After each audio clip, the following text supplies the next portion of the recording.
hacía en aquel momento Santiago Mascheroni cuando la vuelta a la democracia, cuando ese hecho histórico sucedía? Santiago, ¿cómo estás? ¿Qué tal? ¿Cómo están ustedes? Bien, bien. Bueno, joven radical en aquel momento, de juventud radical. Sí. ¿Cuántos años teníamos? Bueno, no te queremos de chavar, digamos, pero si el Chanqui tenía 35, Estábamos ahí. estaban ahí. Menor. Menor, vos sos menor que el Menor. Chanqui. ¿Qué viviste en aquel momento? Si querés dar esa anécdota. Diríamos, el día del 30 fue un día de trabajo electoral. Y a la tarde fue todo el proceso incomprensible y misterioso de ese escrutinio que no terminaba uno de entender cómo se daban determinado tipo de comportamiento. Los modos de comunicación eran distintos a los de ahora. Había una sola línea de teléfono, en fin, teníamos que esperar turno. De todas maneras, lo que yo destaco respecto del 30 es decir, de la recuperación de la democracia, es todo el trabajo previo. Toda una lucha nuestra, de una generación, trabajo de la multipartidaria, el aceleramiento a partir de lo de Malvinas, y después todo un proceso de construcción a nivel de los diferentes partidos, bueno, obviamente en el caso nuestro, y que llega a ese inicio, donde yo digo que la democracia es una construcción colectiva, y esto de Alfonsín, el padre de la democracia, que yo reivindico, fue el constructor de esos cimientos que quedaron muy firmes, y que pese a un montón de turbulencias, se pudo cristalizar una institucionalidad en Argentina que no había existido antes.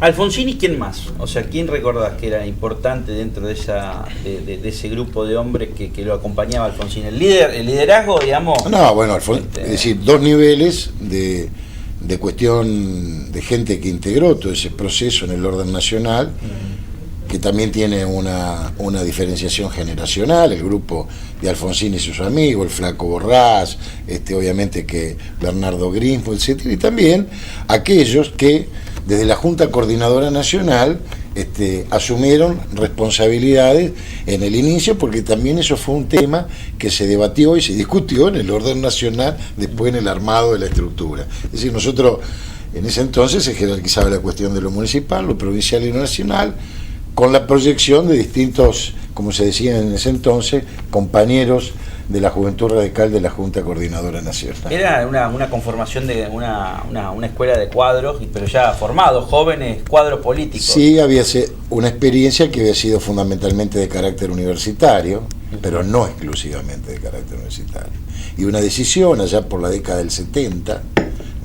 Con Setúbal, que nace con Setúbal. Sí, ahí después, pero digo ya en los 70, de un paso de toda esa generación a la vida institucional del radicalismo. Concretamente la primera experiencia nuestra fue allá en el 72, y también con Alfonsín, un Alfonsín muy joven, donde nosotros, la fórmula fue Alfonsín Storani, Conrado, contra Balbín Gamón inicialmente, y también la disputa del Comité Nacional en los 70. Por eso digo que lo que culmina en los 80 fue un proceso histórico, por lo menos dentro de nuestro partido, ¿no?, que arrancó allá por los 70 con toda la impronta setentista, y también a partir de los 80 esos fueron algunos crujidos. Ahora, que tuvimos en algunos Santiago, enfoques. Que es tan injusto el revisionismo histórico inmediato de esta última década, que en los 70 parece que está vinculado únicamente a los montoneros, sí, y a la juventud peronista.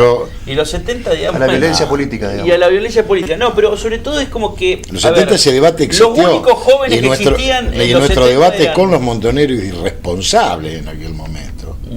Y también cuando no hicieron una revisión histórica en su momento, fue que la salida, tanto en el 73 como en el 83, era lo que nosotros planteábamos en las juventudes políticas: elecciones libres, sin ninguna clase de proscripción ni condicionamiento.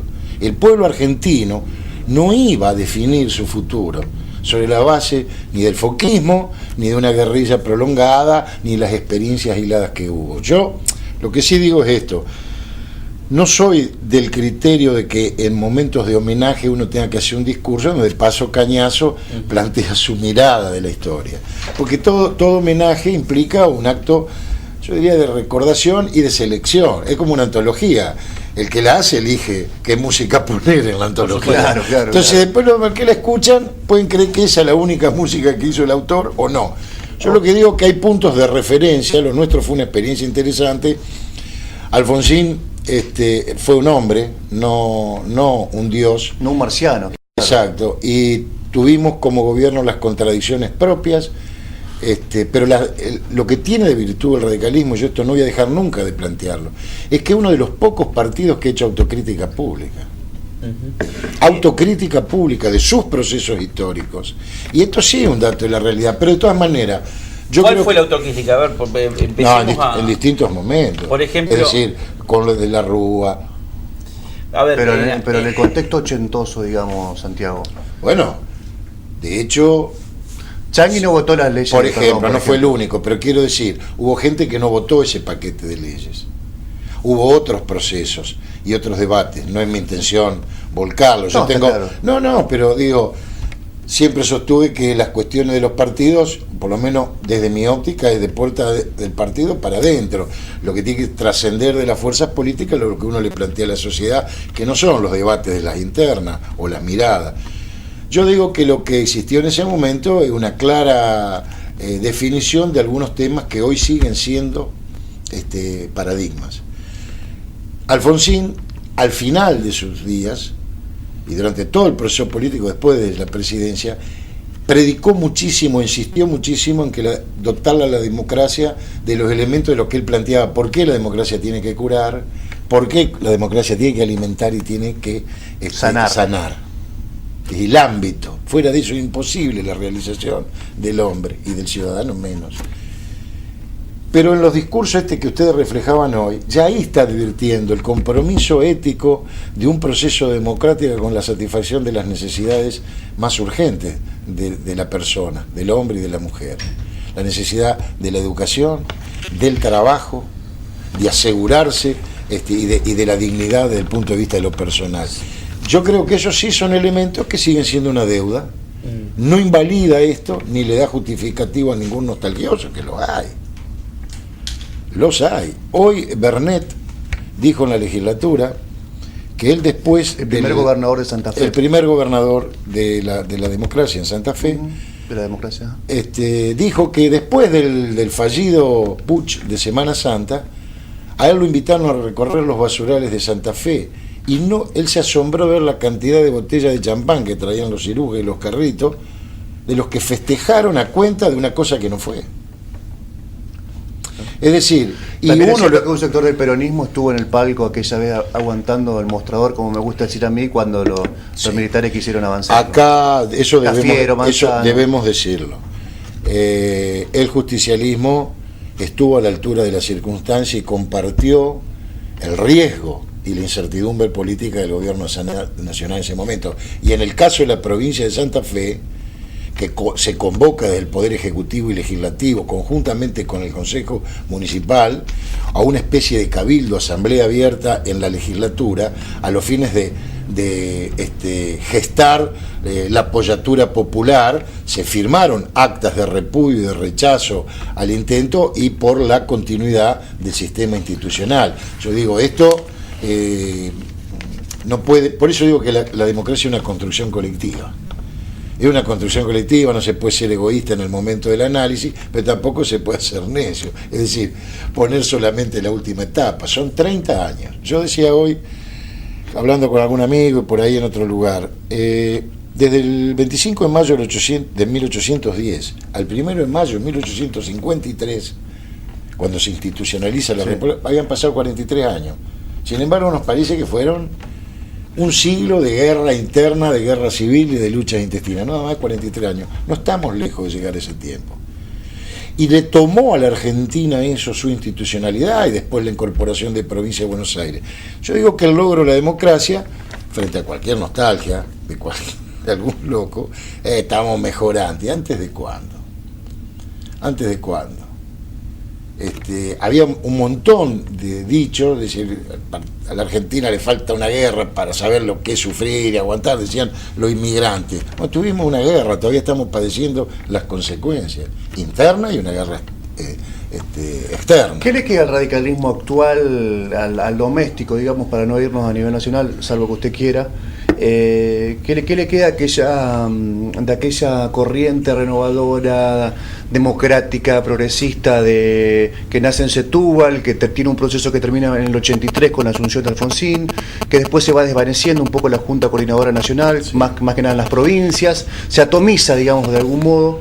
¿Qué le queda de aquella discusión profunda, intrapartidaria, bien orgánica, con mucha formación de cuadros en la actualidad?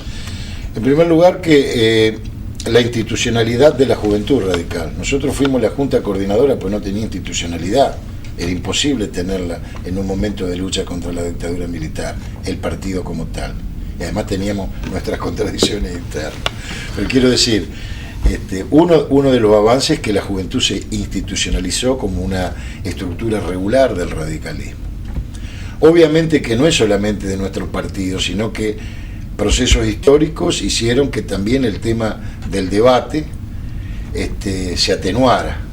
La discusión en otros momentos históricos de la Argentina sobre los modos en que la liberación o la dependencia formaba parte del debate de la contradicción fundamental, yo creo que es un tema que hay que, antes de planteárselo que lo tome exclusivamente la juventud, todos nos tendríamos que plantear. Entonces el problema de cómo se formula hoy el debate entre los que tienen y los países que están luchando por su desarrollo o por tener políticas que le permitan el despegue. También en este esquema tenemos que mirar autocríticamente hacia adentro si nuestros propios errores no potencian las debilidades que tenemos en el contexto internacional. Estados Unidos ni nos espía a nosotros. Y aquel gobierno tenía un contexto bipolar. Digamos que muchos chicos hay que explicarle de qué se trataba. Había Occidente y el comunismo, sí, digamos. No, era la salida de la Guerra Fría. Era la salida de la Guerra Fría, claro. Exacto. Pero no advertimos tan claro cómo terminaba eso. Lo que significó el denominado consenso de Washington, claro, y la instalación del fenómeno global, por lo menos para Occidente. Bueno, Alfonsín se le empaca en un momento a Reagan, que también fue memorable. Vos decías hoy el tema típico, nosotros nos tirábamos de los pelos, decíamos, este gallego atropella todo. Estaba en una misa, lo criticaron, se fue al púlpito, agarró el micrófono y hizo una humilía cívica. Pero lo mismo hizo del patio de la Casa Blanca, advertirle a Reagan, que planeaba la guerra de las galaxias. ¿Son comparables, como quiere hoy el kirchnerismo trazar, digamos, analogías? ¿Son comparables las dos figuras, la de Alfonsín y la de Kirchner? No lo sé. Si ellos quieren hacerlo, que lo hagan. ¿Vos? No me detengo en eso. Yo creo que Alfonsín sentó cuestiones que hoy siguen siendo una asignatura pendiente del país, que trascienden cualquier debate de partido. Para no volvernos locos, digo, el traslado de la capital federal hoy tendría que ser tema de análisis de política de Estado y de estrategia política en la Argentina. La democratización sindical es otro tema. Después discutamos lo que quieran. El puerto de Buenos Aires, cuando planteamos el tema del federalismo, el puerto de Buenos Aires, Viedma lo plantearon, ¿no?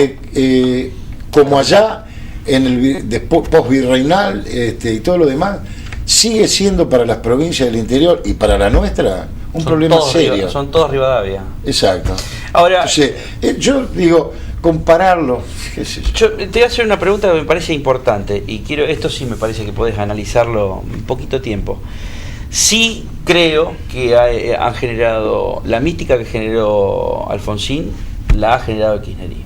Sí. Con Kirchner. En eso sí son comparables. Ahora, en la juventud sobre todo. Yo te voy a preguntar esto, sí. Me parece que vos me lo podés responder tranquilamente. ¿Cuándo vieron ustedes que se caía a pedazos el gobierno? Porque hoy se está hablando de post-kirchnerismo. Entonces el post-alfonsinismo o el post... Digo, ¿cuándo vieron ustedes que ya no soportaba más y la elección dura la tuvimos ¿el 87? En la elección del 87 en términos generales. Lo que pasa es que también los modos de hacer política con intereses internos que forzaban la ruptura institucional. ¿Por qué tanto repetís lo interno? ¿Quién era el cabecilla de lo interno? Bueno, Cavallo en ese entonces frente a una necesidad de obtener recursos del Estado Nacional para salir de la crisis, ya prácticamente a fines del 88 y en el comienzo del 89, sus contactos internacionales le bajan el pulgar a la Argentina. Acelera esto el proceso de deterioro del gobierno Alfonsín y pacta una salida. ¿Crees que el justicialismo reconoce eso de que tuvo que fue parte, digamos, de la caída del gobierno Alfonsín? Yo no sé, yo lo que digo es que a mí me gustaría escuchar que el justicialismo diga, como nosotros nos hicimos cargo de muchas cosas, en algún aspecto, nosotros también golpeamos los cuarteles, porque parecería ser que el peronismo viene siendo desde el 55 hasta ahora la víctima de todos los procesos. No es así. No es así. Entonces, por eso digo, en 30 años de democracia tampoco me gusta hacer de contrabando y pasar el mensaje de uno. Yo creo que tiene que haber un análisis autocrítico en la historia. Nosotros seguimos hablando de un montón de cosas que tienen el rango de mítica, en algunos aspectos. Y es necesario desacralizarla, llevarlo al plano de la realidad, porque nos va a hacer un poco enfrentar con menos vehemencia entre nosotros sobre algunos temas. Yo digo, sé que termino el tema, pero un ejemplo. Nosotros, si nos ponemos a discutir sobre el problema de los derechos de los pueblos originarios, terminamos los bollos con todo. ¿Ustedes se imaginan en Francia los descendientes de Vercingetorix reclamándole las tierras de los galos? O antes, sí. Yo digo, nosotros discutimos si Rosa fue bueno o malo, digo, lo genérico. ¿Se imaginan esto?